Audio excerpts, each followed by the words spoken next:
네, 김상현 이데일리 뉴욕 특파원입니다. 네, 제가 종전에도 브리핑에서 한번 다뤘습니다만 계속해서 이 내년 S&P 500에 대한 연말 목표치들 조금 업이 되고 있다, 상향 조정되고 있다 이런 느낌이 드는데 현재 뉴욕 증시에서 상황을 굉장히 좀 긍정적으로 바라보고 있는 걸까요?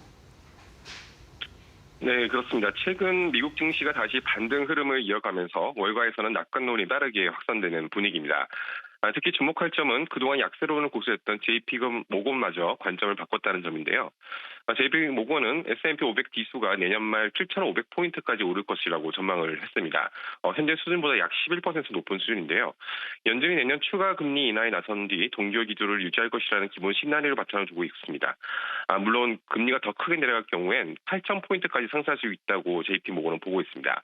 그간 높은 밸류에이션을 문제 삼았던 JP 모건이 기업 실적 개선과 AI 자본 투자 확대가 이미 시장에 반영되고 있다며 시장에 펼쳐지고 있는 고평가 비판을 전면적으로 반박한 것이어서 의미가 큰 것으로 보입니다.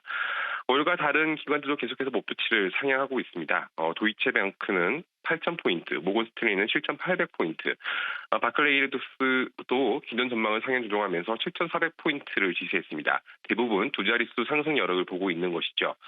이 같은 낙관론의 중심에는 두 가지가 있습니다. 첫째, AI 슈퍼 사이클입니다. 사상 최대 규모의 설비 투자가 이어지고 있고 메가캡 기술주의 이익 가시성과 자본 효율성이 더욱 강화될 것이라는 기대가 반영되고 있습니다.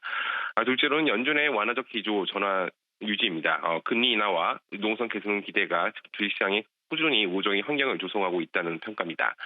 다만 올가는 리스크 요인도 분명히 짚고 있습니다.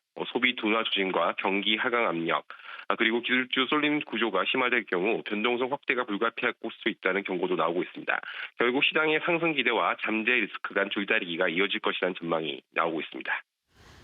네, 확실히 연말 또 쇼핑 시즌을 앞두고 소비 둔화 조짐 이게 나오는 게 저도 상당히 좀 약간 경고등이다 이렇게 해석이 되는데 또 연준 베이지북에서도 좀 지적이 됐었지만 이번에 관련 리포트들에서도 K자형 경제를 지적하는 메시지들이 많이 나왔습니다. 이 K자형 경제 대체 의미가 뭐고 왜 이렇게 시장에서 좀 주시를 하고 있는 걸까요? 네, 연준이 최근 발표한 베이지북은 미국 경제의 가장 질문을 보여주는 핵심 보고서였습니다.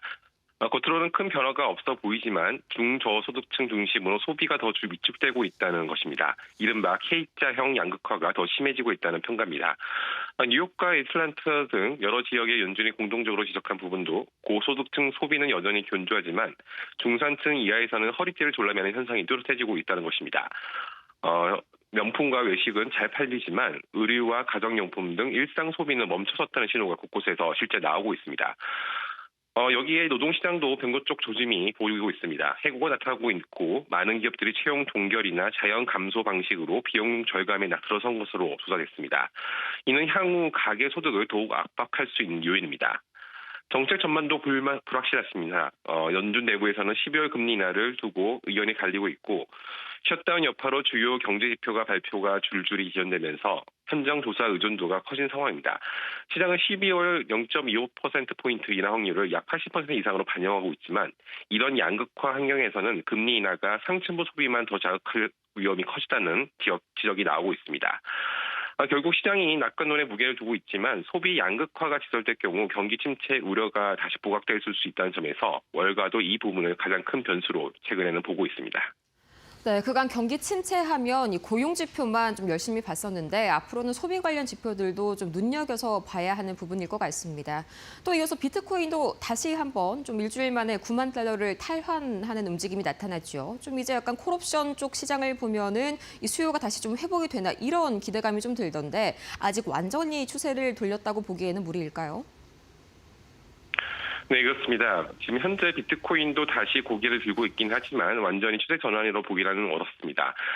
최근 한 달 넘게 이어진 급락세 속에서도 이번 주 9만 달러 선을 다시 회복하면서 하락 추세가 일단 진정되는 모습이긴 합니다.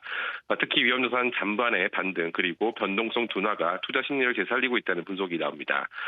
연준이 다시 금리 인하로 방향을 돌릴 수 있다는 기대가 커지면서 비트코인도 주식시장과 동조화되는 흐름이 강화되고 있습니다. 실제로 블랙록이 운영하는 미국 비트코인 ETF에 다시 자금이 유입되면서 시장에서는 과도한 매도는 끝난 것 아니냐는 목소리가 조금씩 나오고 있습니다. 특히 파생상품 시장에서 변화가 뚜렷합니다. 비트코인 무기한 선물의 롱베팅 수요가 다시 우위를 보이고 있고 옵션 시장에서는 10만 달러 콜옵션의 미결제 약정이 크게 늘면서 향후 상승 기대가 반영되고 있습니다. 다만 소국 측면에서 완전히 안심할 수 있는 상황은 아닙니다. ETF에서는 11월 한 달 동안 36억 달러 순유출이 발생했고 변동성이 낮다는 게 좋은 신호인지 혹은 거래 자체가 위축된 결과인지에 대한 논쟁도 남아 있습니다. 전문가들은 추가 반등이 나오기 위해선 거래 유동성 회복이 필수라고 강조하고 있습니다. 정리하자면 추세적 하락이 멈춘 신호는 보이지만 아직 완전히 방향을 돌렸다고 전하기는 이른다는 게 현재 시장의 중론입니다. 연준의 정책 방향과 거시 환경이 앞으로 비트코인 흐름의 가장 큰 변수가 될 것으로 예상됩니다. 그러니까 핵심 열쇠는 두 가지로 좀 정리를 해볼 수가 있겠네요. 첫 번째는 12월 연준의 금리 인하고 두 번째는 유동성의 회복. 굉장히 좀 얇아졌는데 이게 다시 한번 원래 상태로 돌아갈 수 있을지 이 부분을 굉장히 주시를 해야 할 것 같습니다. 좋은 말씀 고맙습니다. 지금까지 김상윤 이데일리 뉴욕 특파원 만나봤습니다. 네, 감사합니다.